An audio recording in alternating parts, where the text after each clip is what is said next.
from their thrones deep-seated, the choirs of the eons declare the last of the demons. The kingdom is thine to inherit. What I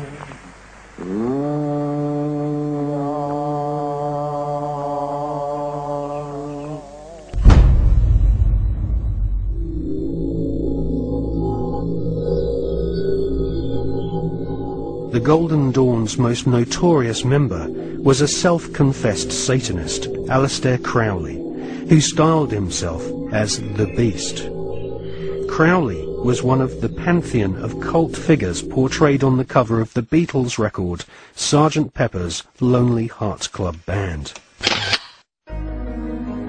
Crowley had already been trying to contact the devil in 1898 when he first made contact with the Order of the Golden Dawn.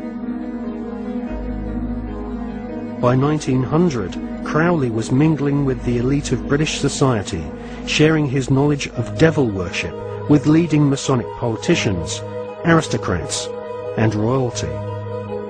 Crowley was a full-time occultist and had no day job in which he had to hide his fascination with Freemasonry and Satanism. In his book, Confessions, Crowley claims he was initiated into Freemasonry at the Anglo-Saxon Lodge in Paris. He also recounts how he became master of one of London's oldest and most respected lodges, the Studholme Lodge, which is now rumoured to have Tony Blair as one of its members. Crowley shared Albert Pike's enthusiasm for the devil. In his book entitled Magic, Crowley writes, "The devil is this serpent, Satan. He is life and love. He is light, and his zodiacal image is Capricornus, the leaping goat, the Godhead."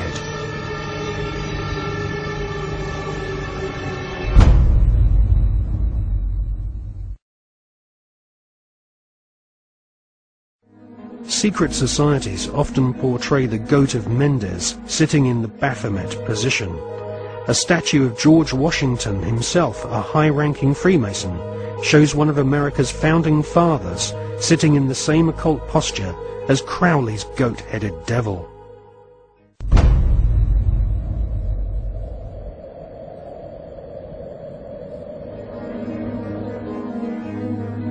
In 1912, Crowley became the British leader of the Ordo Templi Orientis, the OTO, which was a direct descendant to the original Bavarian Illuminati.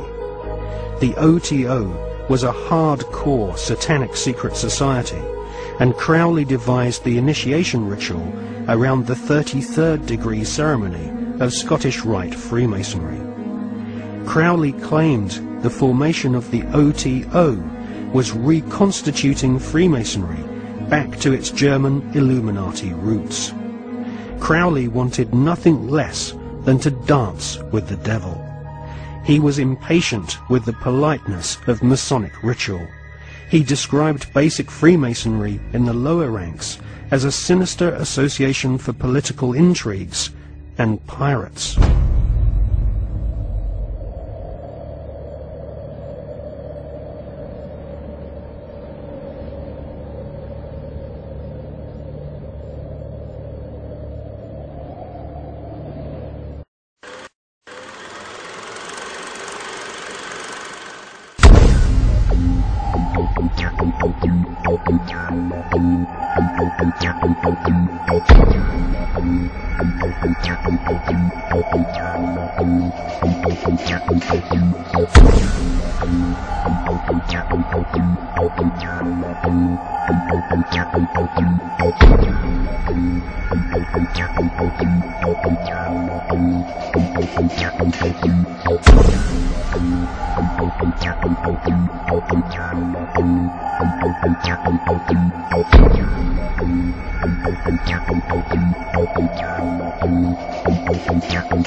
A major U.S. daily story about subliminal messages I don't think we need to be subliminal.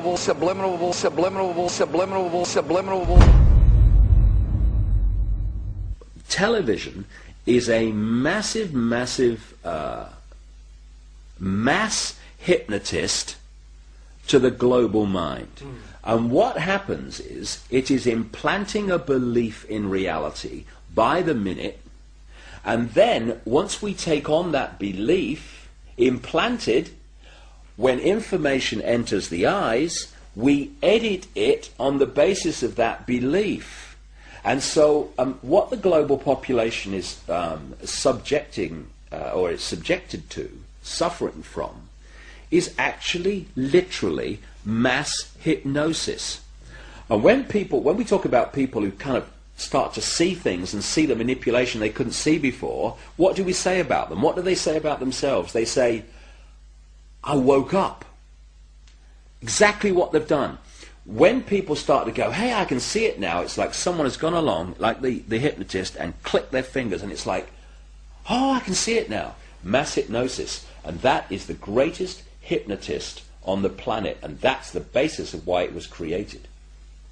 A 49-year-old unidentified man went berserk last night. Where does she get her view of the world? Shotgun. 14 people are dead, including 3 Who will be her children. role models?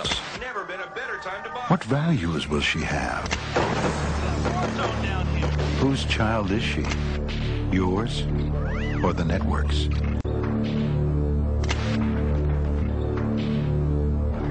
Take back your children. Turn off the TV. And when you start to research the subliminals in advertising and television, what staggers you is not what they do and what's there, but the scale of it. I mean, it's like our consciousness is being hit by an explosion of this stuff. Because you see, this is another interesting point. Experiments have shown that about 1.5 seconds before the conscious mind decides to take action, move its arms or whatever, speak, 1.5 seconds before it consciously decides to do that, the electrical signals have begun in the brain to do it. For me, the conscious level is the experiencer and observer of reality, but the subconscious is the creator of it, the generator of it. And this is why the Illuminati want the subconscious mind through subliminals. What does subliminal mean? It means below threshold. It's below the threshold the conscious mind picks up, but the subconscious mind picks everything up like a sponge. And therefore they are planting these thoughts into the subconscious, which then filter down into the conscious, and we think we're having our own thoughts, when actually they're implanted thoughts done at a subliminal level.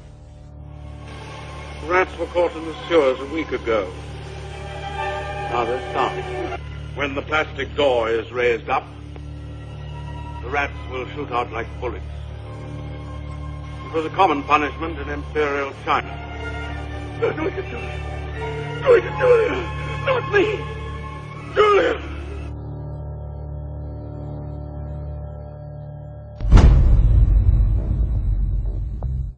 And of course this is being used, this subliminal manipulation, in politics. I mean, of course we had that incident during the Bush-Gore farce of an election, when an anti-Gore political broadcast for Bush, they put a subliminal in of rats while they were talking, but they left it up too long, and you only had to play the tape back slowly, a little slowly, and up come rats as some anti-Gore statement was being made.